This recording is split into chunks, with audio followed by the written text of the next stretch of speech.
My name is Ryan, and I'm about to tell you the most embarrassing and misunderstood moment of my entire life. What happened between me and my mother-in-law that Saturday afternoon still makes me want to disappear into the ground.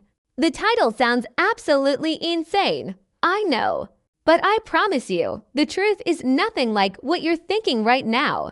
Let me start from the beginning. My wife Emma and I had been married for 3 years. Her mother, Barbara, was a vibrant 60-year-old woman who'd recently gotten really into fitness and wellness after retiring from her teaching career. She was always talking about yoga, Pilates, core strength, and flexibility. It was actually inspiring to see someone her age so committed to staying healthy. Barbara lived about 2 hours away, but she visited us fairly regularly. She and Emma were close, and I'd always gotten along well with her. She was funny, kind, and treated me like a son rather than just her daughter's husband. Our relationship was comfortable and warm. That particular weekend, Barbara had come to visit for Emma's birthday celebration. We'd planned a nice dinner for Saturday evening, but during the day, Barbara wanted to show Emma some new exercises she'd learned in her senior fitness class. These exercises are amazing for core stability, Barbara was explaining enthusiastically in our living room. The instructor says they're based on physical therapy techniques. You should try them, Emma. I was lying on the floor nearby, scrolling through my phone, only half paying attention. I'd been doing some stretches myself after a morning run, and I was just relaxing on the carpet, using it as a comfortable spot to browse social media. This one is particularly good, Barbara continued. It's called a supported balance exercise. You need a stable base, and then you engage your core muscles while maintaining equilibrium. How does it work? Emma asked. Well, the instructor usually uses a specialized bench, but you can also use. I need something stable and low to the ground. I was still on my phone, barely listening, lying flat on my back on the carpet. Ryan's about the right height. Barbara said suddenly, "What?" I looked up from my phone, confused. For the demonstration. You're lying there anyway. Do you mind if I use you as the base for showing Emma this exercise? It'll just take a second. I still didn't fully understand what she was asking, but I figured it was some kind of balance thing where she'd maybe put her hand on my shoulder or something. Sure, I guess. Great. Just stay exactly like that. Don't move. Before I could process what was happening, Barbara positioned herself over me and sat down, directly on my face. I'm not talking about in some inappropriate way. She was fully clothed in workout gear, and she was demonstrating what was apparently some kind of exercise position. But the fact remained, my mother-in-law was sitting on my face. I couldn't see anything except the fabric of her workout pants. I couldn't breathe properly. I couldn't speak. I couldn't move. My arms were pinned at my sides, and I was essentially trapped under my mother-in-law's full weight. See, Emma? Barbara's voice came from above me. You engage your core like this and maintain balance. The stable base allows you to really focus on the muscle engagement without worrying about falling. Mom, I don't think Ryan can breathe, I heard Emma say, her voice sounding concerned and also like she was trying not to laugh. Oh my goodness. Barbara jumped up immediately. Ryan, I'm so sorry. I thought you understood what I meant. I gasped for air, my face probably bright red, completely mortified. I thought you meant. I don't know what I thought you meant, but not that. I'm so sorry.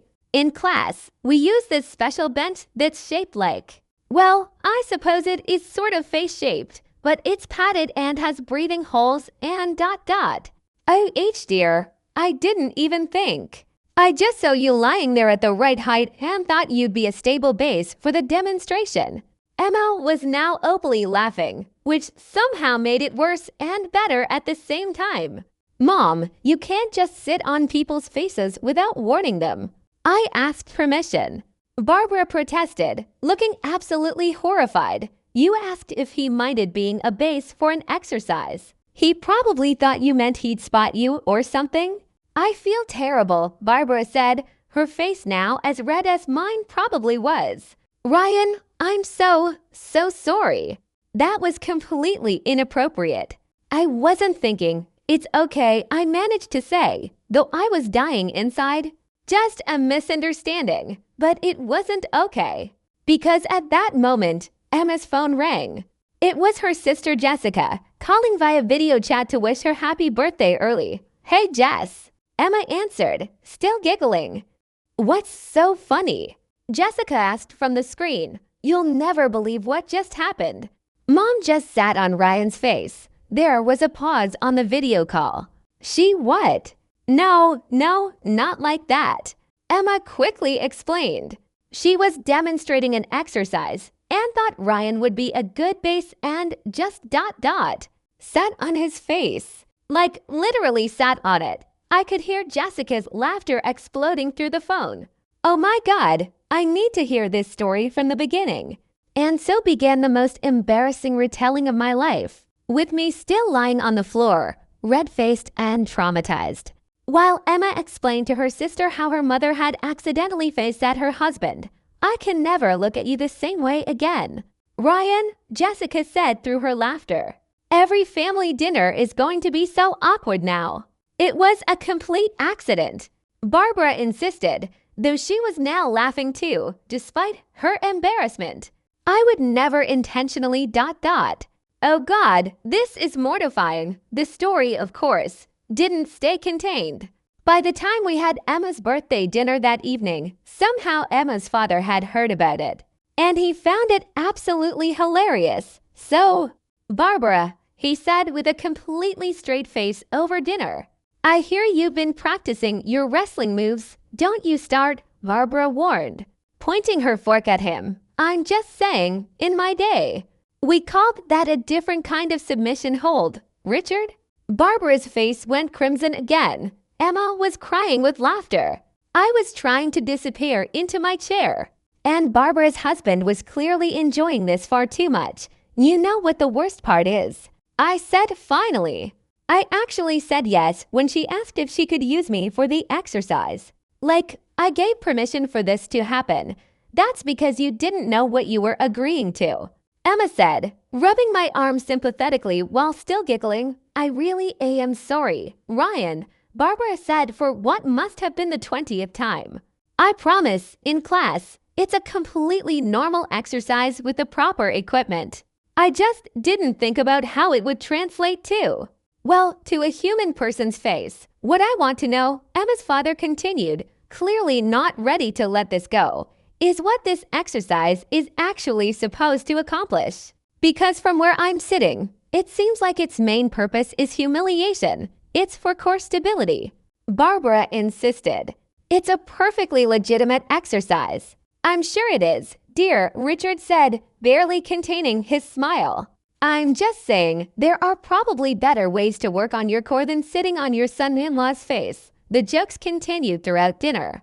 Every time I thought the conversation had moved on, someone would make another comment that would send everyone into fresh peals of laughter. "I think we should change the subject," I finally said, though I was starting to see the humor in it myself. "You're right," Emma said, taking pity on me. "Besides, Mom learned her lesson. No more using family members as exercise equipment." "Absolutely," Barbara agreed firmly. "From now on, I'll stick to actual gym equipment, or at least ask more specific questions about what people are consenting to." The evening continued, and eventually, mercifully, the conversation moved on to other topics. But every now and then, someone would catch someone else's eye, and there would be a moment of suppressed laughter. And I knew exactly what they were thinking about later that night as Emma and I were getting ready for bed. She brought it up again. "I'm sorry for laughing so much," she said. "I know it was embarrassing for you. It was pretty mortifying," I admitted. "Your mom literally sat on my face. I know. And I know it was completely innocent and accidental. But the optics of it ... double quotes." She started giggling again. "The optics are terrible," I agreed, starting to laugh myself. Like if someone had walked in at that exact moment. "With no context ... they would have called the police," Emma finished. And we both dissolved into laughter. The thing is, I said once we'd calmed down. Your mom genuinely had no idea how weird it was. She was so focused on demonstrating this exercise that she didn't stop to think about the fact that she was sitting on another human being's face. That's very true, Emma said. Mom's always been a bit oblivious when she's excited about something. Remember when she tried to show us that new dance she learned and accidentally kicked over the Christmas tree? Or when she got really into bread making and set off the smoke alarm 3 times in one day?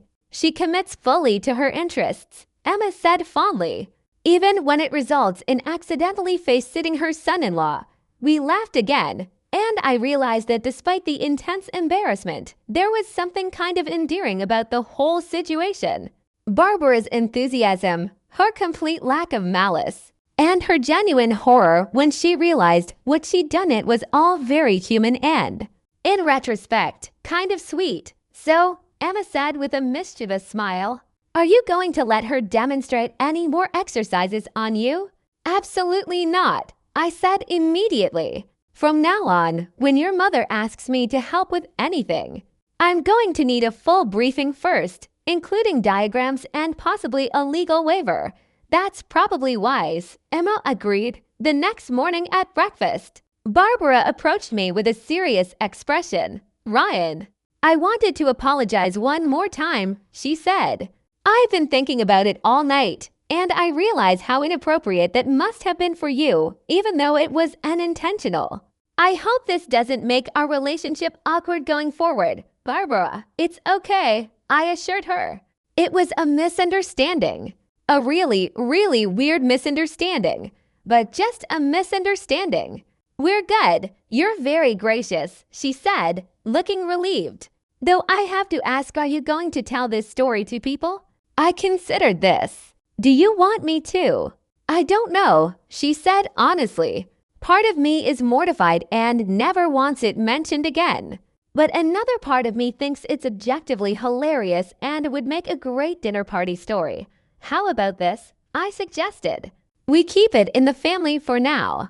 But maybe someday, when enough time has passed, it becomes one of those legendary family stories we tell at gatherings."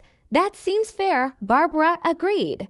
"And Ryan, thank you for being such a good sport about this. Another person might have been really upset." "Well," I said, "when your mother-in-law accidentally sits on your face, you have 2 choices: be traumatized forever, or find the humor in it."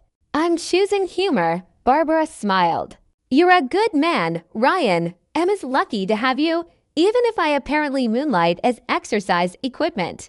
"Especially because you moonlight as exercise equipment," she said with a laugh. "Years have passed since that incident, and it has indeed become one of our family's legendary stories.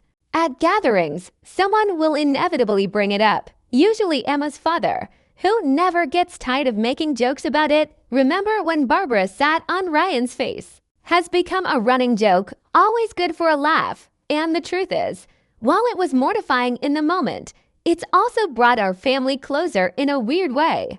It's a shared experience, a moment of absurdity that we can all laugh about together." It humanized Barbara in a way, showing that even put together, fitness enthusiast mothers-in-law can have moments of complete oblivious. So yes, my mother-in-law did sit on my face, but it wasn't anything scandalous or inappropriate. It was just an enthusiastic retired teacher trying to demonstrate a core stability exercise, not realizing that using her son-in-law's face as a makeshift workout bench might be taking the whole family helping family thing a bit too far. And honestly, if that's the worst thing that ever happens in our family relationship, I think we're doing pretty well.